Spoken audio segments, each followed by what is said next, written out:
you still go through moments where you're out, Yeah. don't feel like doing an approach? What's your like process of still going like to do that approach? Presence. So basically, as soon as you're not feeling like it, you're kind of lying to yourself because you noticed the girl, right? I talked about this. You noticed her, so something in you feels like talking to her, right? At least she's an attractive woman. Like, are you talking about you're out to approach and? No, like. Or you just see someone? Yeah, but yeah. You don't feel like it. But even though you know logically you should do it, but you don't feel like doing it, and then obviously. Hi, sorry. I noticed you are, probably shopping. Window shopping. Window shopping. Very expensive here. It is, yeah. I just had a coffee. I can't afford a coffee, but it's compared to other cities, it's a lot. Yeah. You look pretty. That's why I noticed you. Thank you. Alex, nice to meet you. Where are you from? Born in Austria. That's where I'm from. Nice. Where are you from? Germany. Okay. I guess German culture and Danish culture are very similar. But you're a tourist, right? Yes, I don't think it's similar. No? People are very different. Really? Very different. What do you notice? That's interesting.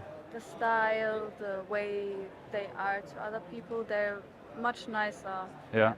in Germany. People are nicer in Germany? No, here. Ah, Germany, here. they're not nice. Right, because Germans have the reputation, and Austrians too. That they're a little angry. What got you here? What brought you here to Denmark? I don't know, I want to visit different cities and this is one of them. So you're solo traveling?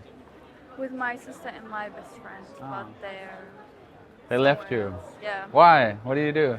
They wanted to eat and I want to look around. Check out YSL and Yeah. Balenciaga. Yeah.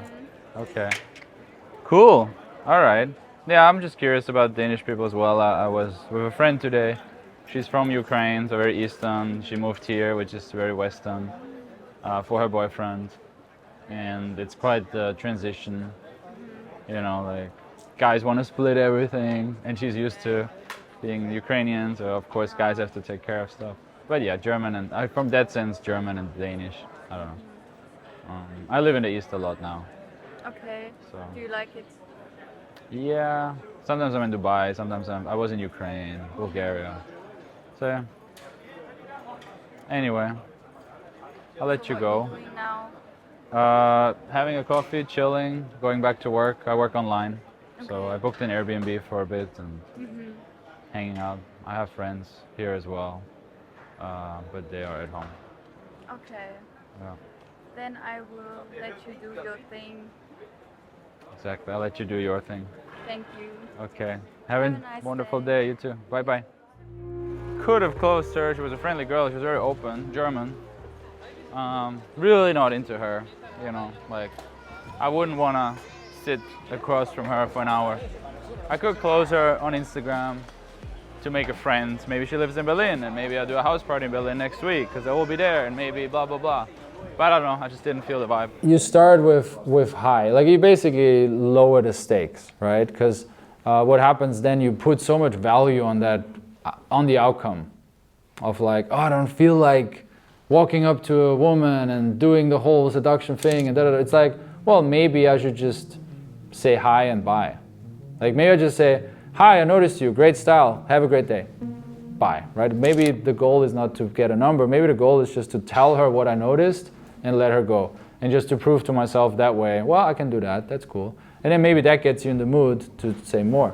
Or maybe her reaction is so positive that you're like, oh wow, like she's so happy I talked to her, thanks God I did. So start really small. Like if I don't feel like it all, maybe if I notice myself staring at a girl, maybe I just say hi and I smile at her, and then that's something, right? So just getting in the mindset of it's better to do something than nothing in those things, and then often this leads to momentum. Yeah. So, and do I have it? Of course. Like that's the other thing, guys. Like this resistance, it will never go away, right? I'm, like I said, traveling with models all year long, done thousands of approaches, and I still have that feeling every day. Like I had it 5 times today. There was a girl, I was like, oh shit, like wow, she's hot, right? And I feel that, and it's like, okay, I have a girlfriend now, so I'm not like actively trying to make things happen all the time. If I would be single and ready to mingle and I would still have that feeling, and it's just a constant practice of overcoming that. Like, it doesn't go away. Like, don't have that vision of, if I just, do my exactly 500 approaches and then I'll be perfect and everything will be easy. No, it won't. It's the same as going to the gym. Always build hard, and if you try to grow your muscles, there's pain, and that's what it is. But that's okay. Like, you become comfortable in that tension. What would you say, in your experience of coaching, are the variables that you've seen that consistently get people the best results in the fastest and the shortest period of time? Right. Maybe to clarify, I don't know what I said exactly, but they don't get good at the whole cold approaching thing in a week. That's unrealistic. Maybe I don't know what I was talking about. I think I was talking about social freedom. Like, they can overcome barriers they had for many years, maybe in a week, right? Like, I've definitely seen guys who thought about approaching for 3 years, didn't do a single one, came to a 4-day workshop, and then were approaching all the time, right? So that can have, they can have a breakthrough like that. Now, the whole cold approaching thing also includes not only social freedom, but your conversation skills, calibration, how to open, being aware, what to say, communication styles, taking a conversation in a direction, putting pressure on a girl, challenging, closing, dates, sex. So obviously it's more than that, right? That takes longer. Well, I like to think about it like around 500 approaches that are real, where you reflect and you give yourself feedback, or a coach gives you feedback, plus minus is a good number-ish. Right. I always hate to put numbers on this stuff because it's like so individual. But definitely, if you 500 times in your life walk up to a woman that you're attracted to and you give her a sincere compliment, like direct approach, not like asking for the train station, and then see her reaction and try to make a conversation and try to close her, and then you sit there for 20 seconds and think, this just happened and this was good, well done, give yourself love. And then think, oh, but this, I talked too fast and that made her feel, maybe next time I should, okay, pausing. And if you do that 500 times, I think you train yourself really well to just become a good coach for yourself. My question is basically, how do you get over a slump alone? Let's say you started approaching, you have done a couple of approaches, and let's say you are alone, you don't have any rings yet. Yeah, but not really. It's like, have a group, and call a friend. Yeah. Just create that group, have it ready. It's like there is no good reason to be alone in this. It does. I could give you some technique that I could make up, but it's already hard enough, it's already difficult. So why make it extra difficult by trying to do it alone? Just call a friend. Sure, there's techniques like listen to a fun song or do a little meditation, do a reset like that, sure, right? Again, presence, connecting with nature, feeling things around you, feeling love, But that's more like to become present in general. If you feel really in a slum, have a group, chat about it. You want to let it out, not in. And call a friend. And then if that friend wasn't available, okay, next time think, all right, I'm going to pick one of these dudes in the group and I agree with them on that time for 1 hour. Maybe you're in Liverpool and he's in Manchester, or you're in Liverpool and he's in Shanghai, but you're both online, maybe even on the call, and you go approach. So the answer is not how to do it alone, but just don't do it alone. I'm not sure if it's due to my experiences and maybe my childhood, but I seem to attach a lot of my self-worth as a man to being able to sleep with women. Do you have female friends? Do you hang out in social circles where it's not about sex? Not really. That's one thing, right? It's just your whole brain is framed towards pick up. And of course that's what you think about and that's what becomes important, right? If you're a hammer, everything looks like a nail, and that's what you do. So you start other things. And you maybe even you could tell yourself, okay, I'm gonna go no sex for 3 months. I'm gonna take a time out from sex. I'm gonna start a hobby. I'm gonna start making social circles, make friends. Because you're just very much in that space.